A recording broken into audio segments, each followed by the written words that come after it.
চলতি বছরের ডিসেম্বরের মধ্যে ত্রয়োদশ জাতীয় সংসদ নির্বাচন করতে হলে তফসিল ঘোষণা সহ এ সংক্রান্ত সব প্রস্তুতি অক্টোবরের মধ্যে শেষ করতে হবে বলে জানিয়েছেন প্রধান নির্বাচন কমিশনার এএমএম নাসির উদ্দিন।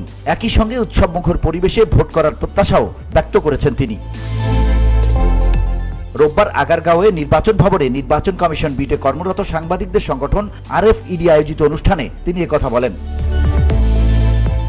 চলমান সংস্কারে সীমানা পুনর্নির্ধারণ, নতুন দল নিবন্ধন সহ নানা বিষয় তুলে ধরে সিইসি বলেন, ডিসেম্বরে ভোট করতে গেলে অক্টোবরে তফসিল করতে হবে। অক্টোবরের মধ্যে আইন কানুন ও বিধিবিধান সংস্কার শেষ করতে হবে। নির্বাচন ব্যবস্থা সংস্কার কমিশনের কাজের সমালোচনা করে তিনি বলেন, সুপারিশ অনেক কিছু দেয়া যায়, বাস্তবায়ন করা কঠিন।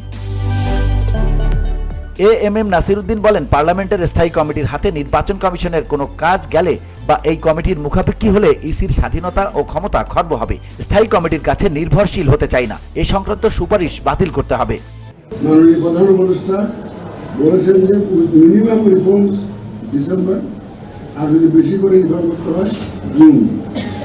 আমরা এই টাইম ফ্রেমটা নিয়ে কাজ করছি, কিন্তু এই টাইম ফ্রেমটা মেনটেন করতে গেলে আমার কিছু রিকোয়ারমেন্টস আছে। এই রিকোয়ারমেন্ট হচ্ছে যে আমাকে রুলস অফ দি গেমসটা ফিক্স করতে হবে।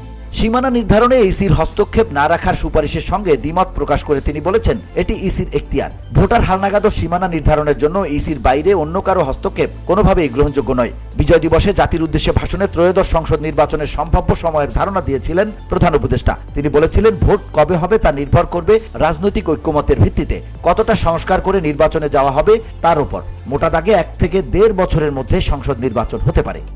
এই যে ভোটার রেজিস্ট্রেশন যদি আইন কানুন ফিক্স থাকতো, এই ভোটার রেজিস্ট্রেশনের পাশাপাশি আমি ডিলিমিটেশনটা করে ফেলতাম, পার্টি রেজিস্ট্রেশনটা করে ফেলতাম, তারপর অবজারভার নিয়োগের সমস্যাটা সমাধান করে ফেলতাম, আমি প্রকুরমেন্টটা স্টার্ট করে দিতাম।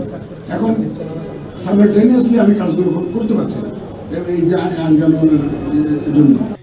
এরই মধ্যে গত 14 জানুয়ারি রাতে বিএনপির পক্ষ থেকে দলটির মহাসচিব মির্জা ফখরুল ইসলাম আলমগীর জানান, চলতি বছরের জুলাই-আগস্টের মধ্যেই জাতীয় নির্বাচন অনুষ্ঠান সম্ভব। এ ব্যাপারে উদ্যোগ নিতে অন্তর্বর্তী সরকারের প্রতি আহ্বান জানায় BNP. BOD Bangla news desk.